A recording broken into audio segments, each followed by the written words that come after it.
Hi friends, welcome back to my YouTube channel. Friends, ಇವತ್ತಿನ ದಿನ ನಾನು ಒಂದು ಸಬ್ಬಸಿಗೆ ಉಪ್ಪಿಟ್ಟನ್ನ ಶೇರ್ ಮಾಡ್ತಾಯಿದ್ದೀನಿ. ಸೊ ಎಲ್ಲರೂ ಕೂಡ ಸ್ಕಿಪ್ ಮಾಡಿದೆ ಕೊನೆ ತನಕ ವಿಡಿಯೋ ನೋಡಿ. ಇನ್ನೂ ಯಾರಾದರೂ ಸಬ್ಸ್ಕ್ರೈಬ್ ಮಾಡ್ಕೋದೇ ನೋಡ್ತಾ ಇದ್ದರೆ ಪ್ಲೀಸ್ ಸಬ್ಸ್ಕ್ರೈಬ್ ಮಾಡ್ಕೊಳ್ಳಿ, ಲೈಕ್ ಬಟನ್ನ ಕ್ಲಿಕ್ ಮಾಡಿ. ಇವಾಗ ನಾನು ಸಬ್ಬಸಿಗೆ ಉಪ್ಪಿಟ್ಟನ್ನ ಮಾಡಬೇಕಂತ ಬಿಟ್ಟು ಸಬ್ಬಸಿಗೆ ಸೊಪ್ಪನ್ನ ಸಣ್ಣದಾಗಿ ಚಿಕ್ಕದಾಗಿ ಕಟ್ ಮಾಡ್ಕೊಂಡಿದ್ದೀನಿ. ಎಷ್ಟು ಸಾಧ್ಯನೋ ಅಷ್ಟು ಸಣ್ಣದಾಗಿ ಕಟ್ ಮಾಡ್ಕೊಳ್ಳಿ. ಅದಾದಮೇಲೆ ನಾನು ಪುಟಾಣಿ, ಶೇಂಗಾ, ಉದ್ದಿನಬೇಳೆ, ಕಡಲೆಬೇಳೆ, ಬೇಕಂದರೆ ನೀವು ಗೋಡಂಬಿನೂ ಹಾಕೋಬೋದು.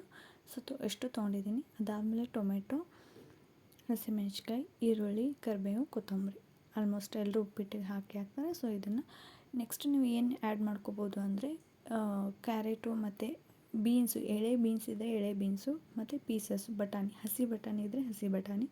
ಸೊ ಇಷ್ಟನ್ನು ಹಾಕೋದ್ರಿಂದ ತುಂಬ ಚೆನ್ನಾಗಾಗುತ್ತೆ ಉಪ್ಪಿಟ್ಟು. ಸೊ ವೆಜಿಟೇಬಲ್ ಉಪ್ಪಿಟ್ಟು ಆಗುತ್ತೆ. ಅದಾದಮೇಲೆ ಸಬ್ಬಸಿಗೆ ಉಪ್ಪಿಟ್ಟನ್ನು ಮಾಡಿದಾಗುತ್ತೆ. ಸೊ ಡ್ರೈ ಫ್ರೂಟ್ಸ್ನ ಹಾಕ್ಕೊಂಡ್ರೆ ಒಳ್ಳೆಯದು, ಟೇಸ್ಟ್ ಚೆನ್ನಾಗಿರುತ್ತೆ. ಸೊ ನಾನಿಲ್ಲಿ ಬನ್ಸಿ ರವಾನ ಅಂದರೆ ರವಾನ ತೊಗೊಂಡಿದ್ದೀನಿ, ಜವಗೋಧಿ ರವೆ ಅಂತಲೂ ಹೇಳ್ತಾರೆ. ಸೊ ಅದನ್ನು ತೊಗೊಂಡಿದ್ದೀನಿ. ಅದು ಉಪ್ಪಿಟ್ಟು ಟೇಸ್ಟ್ ಸಖತ್ತಾಗಿರುತ್ತೆ. ನಾರ್ಮಲ್ ರವಾಗಿನ ಈ ಜವಗೋಧಿ ರವದ್ದು ಉಪ್ಪಿಟ್ಟು ತುಂಬ ಚೆನ್ನಾಗಿರುತ್ತೆ. ಸೊ ಒಂದು ಸರ್ತಿ ಟ್ರೈ ಮಾಡಿ ನೋಡಿ. ಇದನ್ನು ಮೀಡಿಯಮ್ ಫ್ಲೇಮಲ್ಲಿ ಇಟ್ಬಿಟ್ಟು ಚೆನ್ನಾಗಿ ಅದು ಮೊದಲು ಹುರ್ಕೋಬೇಕು. ಸೊ ಹುರಿದಾದ್ಮೇಲೆ ಸ್ವಲ್ಪ ಎಣ್ಣೆ ಹಾಕಿ ಮತ್ತೆ ಹುರಿಬೇಕು. ಸೊ ಅದು ರವೆ ಏನಾಗುತ್ತೆ, ಅದು ಹುರಿದ ತಕ್ಷಣ ಸ್ಮೆಲ್ ಬರುತ್ತೆ. ಅಲ್ಲಿವರೆಗೂ ನಾವು ಹುರಿಬೇಕು ಚೆನ್ನಾಗಿ, ಅಂದರೆ ಉಪ್ಪಿಟ್ಟು ಚೆನ್ನಾಗಿ ಬರುತ್ತೆ. ಇಲ್ಲಾಂದರೆ ಈ ಮದುವೆನಲ್ಲೆಲ್ಲ ಮಾಡ್ತಾರಲ್ವ, ಹುರಿದೇನೆ ಮಾಡಿರ್ತಾರೆ. ಸೊ ಅದ್ರದ್ದು ಟೇಸ್ಟೇ ಬೇರೆ ಇರುತ್ತೆ. ನಿಮಗೆ ಚೆನ್ನಾಗಿ ಟೇಸ್ಟ್ ಬರಬೇಕು ಅಂದರೆ ಈ ಥರ ಹುರಿದು ಮಾಡಬೇಕು. ಅದಾದಮೇಲೆ ಸ್ವಲ್ಪ ಎಣ್ಣೆಗೆ ಉದ್ದಿನಬೇಳೆ, ಜೀರಿಗೆ, ಸಾಸಿವೆ, ಅದಾದಮೇಲೆ ಸ್ವಲ್ಪ ಶೇಂಗಾ, ಪುಟಾಣಿನ ಹಾಕ್ಕೊಂಡಿದ್ದೀನಿ. ನೀವು ಕಡಲೆಬೇಳೆನೂ ಹಾಕ್ಕೋಬೋದು. ಸೊ ಕಡಲೆಬೇಳೆ ಇಷ್ಟ ಇಲ್ಲ ಅಂತ ಹೇಳ್ಬಿಟ್ಟು ಸ್ಕಿಪ್ ಮಾಡಿದ್ದೀನಿ. ಸೊ ಅದಾದಮೇಲೆ ಕರಿಬೇವು, ಈರುಳ್ಳಿ, ಹಸಿಮೆಣ್ಸಿನ್ಕಾಯನ್ನ ಹಾಕ್ಕೊಂಡ್ಬಿಟ್ಟು ನೀವು ಒಣಮೆಣ್ಸಿನ್ಕಾಯಿ ಹಾಕ್ಕೊಂಡ್ರೆ ಅಷ್ಟೇ ಉಪ್ಪಿಟ್ಟು ಚೆನ್ನಾಗಿ ಬರುತ್ತೆ. ಟೇಸ್ಟ್ ಒಣಮೆಣ್ಸಿನ್ಕಾಯಿ ಟೇಸ್ಟೇ ಬೇರೆ ಇರುತ್ತೆ. ಸೊ ಒಂದು ಸತಿ ಅದನ್ನು ಕೂಡ ಟ್ರೈ ಮಾಡಿ ನೋಡಿ. ಈ ಹಂತದಲ್ಲಿ ನಾವು ಟೊಮೆಟೊ ಸ್ವಲ್ಪ ಸಾಫ್ಟ್ ಆದಮೇಲೆ ನಾವು ಸಬ್ಬಸಿಗೆನ ಹಾಕ್ಕೋಬೇಕಾಗುತ್ತೆ. ಸೊ ಹಾಗಾಗಿ ಇವಾಗ ನಾನು ನೆಕ್ಸ್ಟ್ ಸಬ್ಬಸಿಗೆನ ಹಾಕ್ಕೊಳ್ತೀನಿ. ಸೊ ಇದರಲ್ಲಿ ನಾನು ಸ್ವಲ್ಪ ಅರಿಶಿನ ಹಾಕ್ತಾಯಿದ್ದೀನಿ. ನೀವು ಬೇಕಂದರೆ ಕಲರ್ ಇಷ್ಟ ಇಲ್ಲ ಅಂದರೆ ಸ್ಕಿಪ್ ಮಾಡ್ಬೋದು. ಸೊ ಅರಿಶಿನ ಪುಡಿನ ಹಾಕಿ ಸಾಲ್ಟನ್ನ ನೀವು ಈ ಹಂತದಲ್ಲೇ ಹಾಕ್ಕೋಬೋದು, ಇಲ್ಲಾಂದರೆ ನೀರು ಹಾಕಿರ್ತೀವಲ್ವ, ಸೊ ಆವಾಗಾದರೂ ಹಾಕ್ಕೋಬೋದು.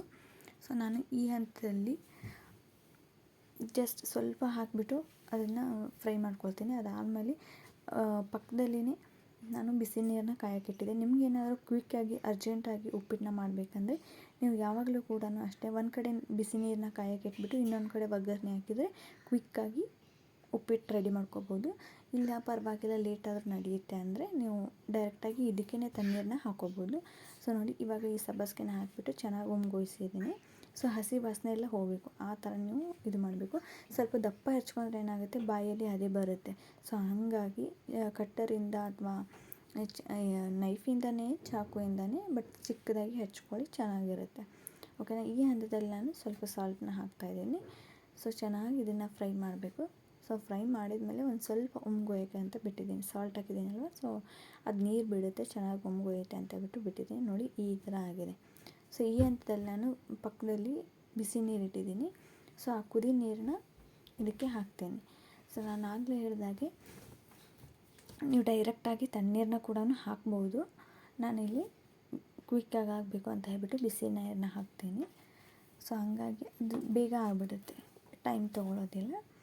ಸೊ ಇದು ಆಗಿದ್ಮೇಲೆ ಇದಕ್ಕೆ ನಾನು ಚೆನ್ನಾಗಿ ಸ್ವಲ್ಪ ಟೇಸ್ಟ್ ನೋಡಬೇಕು. ಈ ಹಂತದಲ್ಲಿ ಮೇಯ್ನಾಗಿ ಏನಂದರೆ ನಾವಿವಾಗ ನೀರು ಹಾಕಿರ್ತೀವಲ್ವ, ಇಲ್ಲಿ ನಮಗೆ ಟೇಸ್ಟ್ ಗೊತ್ತಾಗುತ್ತೆ. ಹಾಗಾಗಿ ನೀವು ಉಪ್ಪು, ಸಕ್ಕರೆ, ಹುಳಿ ಏನು ಹಾಕ್ತಿರಲ್ವ ಇದನ್ನೆಲ್ಲನೂ ಹಾಕಿಬಿಟ್ಟು ನಿಮ್ಗೆ ಏನಾದ್ರು ಡೌಟ್ ಇದ್ದರೆ ಈ ಒಂದು ನೀರನ್ನ ಸ್ವಲ್ಪ ಟೇಸ್ಟ್ ಮಾಡಿ ನೋಡಬೇಕು.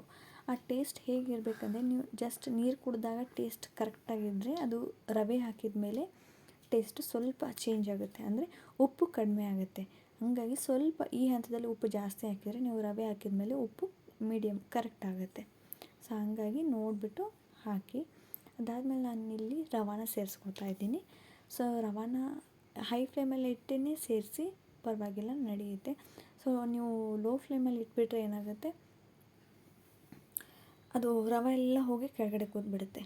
ಹಾಗಾಗಿ ಚೆನ್ನಾಗಿ ನೀವು ಹೈ ಫ್ಲೇಮ್ ಮೇಲೆ ಇಟ್ಟಿನಿ ಇದನ್ನು ಕುದಿಸ್ಕೋಬೇಕು. ನೋಡಿ ಈ ಥರ ಆಗುತ್ತೆ. ಸೊ ಚೆನ್ನಾಗಿ ಇದನ್ನು ಕುದ್ಮೇಲೆ ಈ ಥರ ಮುಚ್ಚಿಬಿಟ್ಟು ಉಮ್ಗೊಯಿಸ್ಬೇಕು. ಆವಾಗ ಸಬ್ಬಸಿಗೆ ಉಪ್ಪಿಟ್ಟು ರೆಡಿ ಆಗುತ್ತೆ. ಸೊ ಕ್ವಿಕ್ಕಾಗಿ ಮಾಡ್ಕೋಬೋದು, ಹಾಗೆ ಟೇಸ್ಟಿಯಾಗಿರುತ್ತೆ. ನೀವು ಕೂಡ ಒಂದು ಸರ್ತಿ ಟ್ರೈ ಮಾಡಿ ನೋಡಿ. ಇಷ್ಟ ಆದರೆ ಪ್ಲೀಸ್ ಲೈಕ್ ಬಟನ್ನ ಕ್ಲಿಕ್ ಮಾಡಿ, ಹಾಗೆ ನಿಮ್ಮ ಫ್ರೆಂಡ್ಸ್ ಆ್ಯಂಡ್ ಫ್ಯಾಮಿಲಿಗೆ ಕೂಡ ಶೇರ್ ಮಾಡಿ. ಓಕೆನಾ? ಸಿಗ್ತೀನಿ ನೆಕ್ಸ್ಟ್ ವಿಡಿಯೋದಲ್ಲಿ. Thank you.